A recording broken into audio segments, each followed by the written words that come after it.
Hello everyone, welcome back to this channel. I hope you all are doing well and practicing English every single day. তো আজকের ভিডিওতে আমি আপনাদের সাথে share করব কয়েকটা ইংলিশ ফ্রেজের ব্যবহার যেগুলো আপনাদের ডেইলি লাইফে ইংলিশে কথা বলার ক্ষেত্রে অনেক ইউজফুল হবে।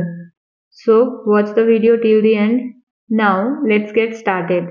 আমরা আমাদের ডেইলি লাইফে এই ধরনের বাক্যগুলো অনেক সময় বলে থাকি, যেমন ইংরেজি শেখার জন্য সময় লাগে, কাজ শেষ করতে সময় লেগেছিল, এই ছবিটা আঁকতে কিছুটা সময় লাগবে, চিন্তা করো না, সুস্থ হতে সময় লাগে। তো এই ধরনের কথাগুলোতে যে কথাটা কমন রয়েছে বা যে শব্দটা কমন রয়েছে সেটা হলো সময় লাগা।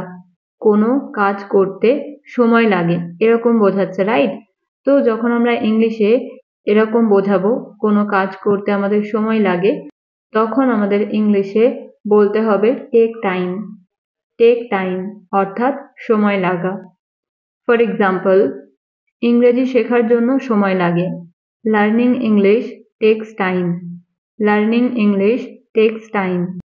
তো এই ফ্রেজটাতে টেক হলো মেন ভার্ব, তাই আমাদের এখানে মনে রাখতে হবে যে টেকের ফর্ম কিন্তু চেঞ্জ হতে পারে, অর্থাৎ আমরা কোন টেন্সে সেন্টেন্স বলবো সেই অনুযায়ী টেকের ফর্ম চেঞ্জ হয়ে হতে পারে টেক্স, টুক, টেকেন।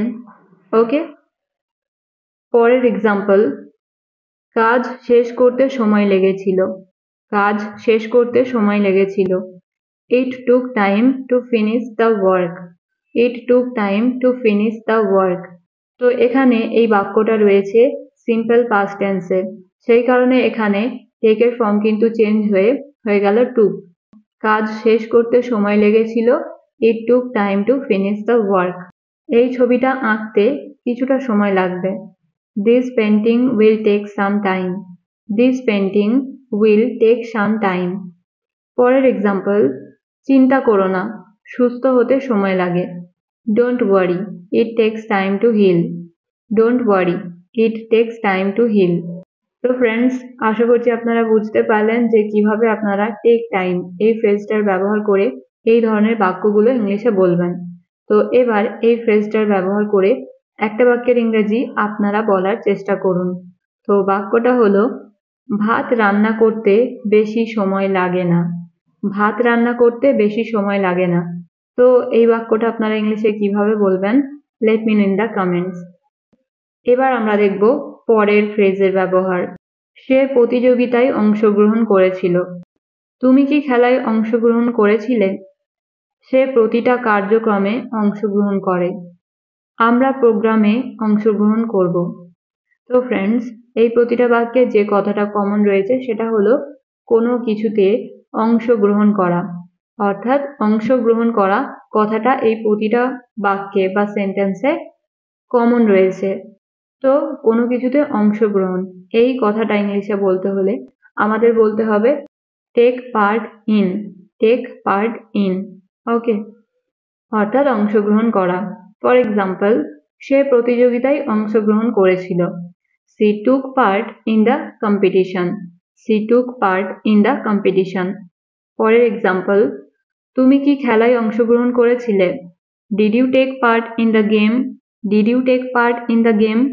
নেক্সট, সে প্রতিটা কার্যক্রমে অংশগ্রহণ করে। He takes part in every activity. One more example, আমরা প্রোগ্রামে অংশগ্রহণ করব। We will take part in the program.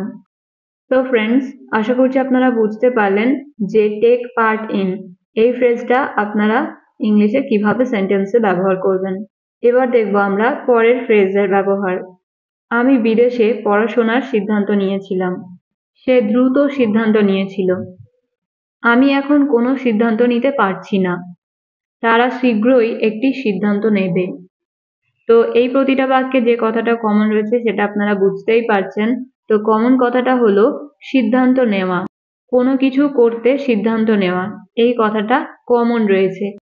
তো যখন আমরা সিদ্ধান্ত নেওয়া এই কথাটা ইংলিশে বলবো, তো তখন আমাদের বলতে হবে টেক আ ডিসিশন, অর্থাৎ সিদ্ধান্ত নেওয়া। ফর ইনস্ট্যান্স, আমি বিদেশে পড়াশোনা করার সিদ্ধান্ত নিয়েছিলাম। I took a decision to study abroad. I took a decision to study abroad. পরের এক্সাম্পল, সে দ্রুত সিদ্ধান্ত নিয়েছিল। She took a decision quickly. She took a decision quickly. আমি এখন কোনো সিদ্ধান্ত নিতে পারছি না। আমি এখন কোনো সিদ্ধান্ত নিতে পারছি না।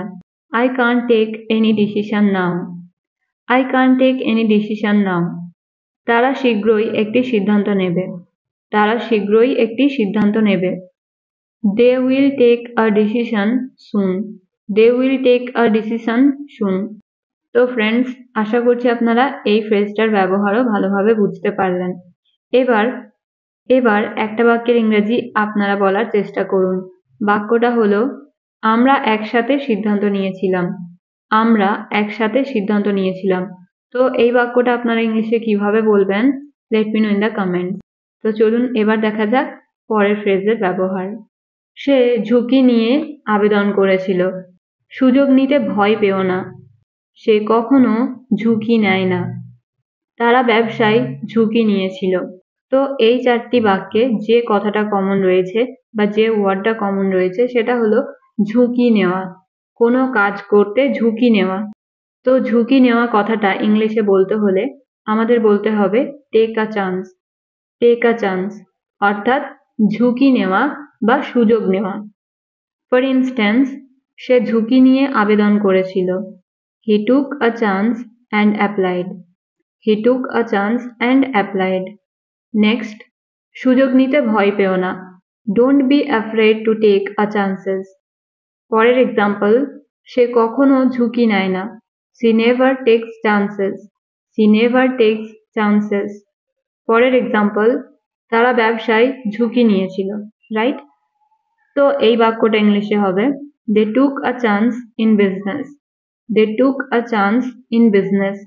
তো ফ্রেন্ডস, আশা করছি আপনারা বুঝতে পারলেন এই 4 ধরনের ফ্রেজের ব্যবহার। তো এবার আপনাদের কাজ হলো এই ফ্রেজগুলোর ব্যবহার করে বেশি বেশি সেন্টেন্স নিজেরা বানিয়ে প্র্যাকটিস করার। কারণ যত বেশি আপনারা প্র্যাকটিস করবেন তত বেশি আপনাদের এই ফ্রেজগুলোর ব্যবহার মনে থাকবে। So that is it for today's video. If you find this video useful, then don't forget to hit the like button and share it with your friends and family. See you in the next one. Thank you so much for being here. Stay happy and keep learning.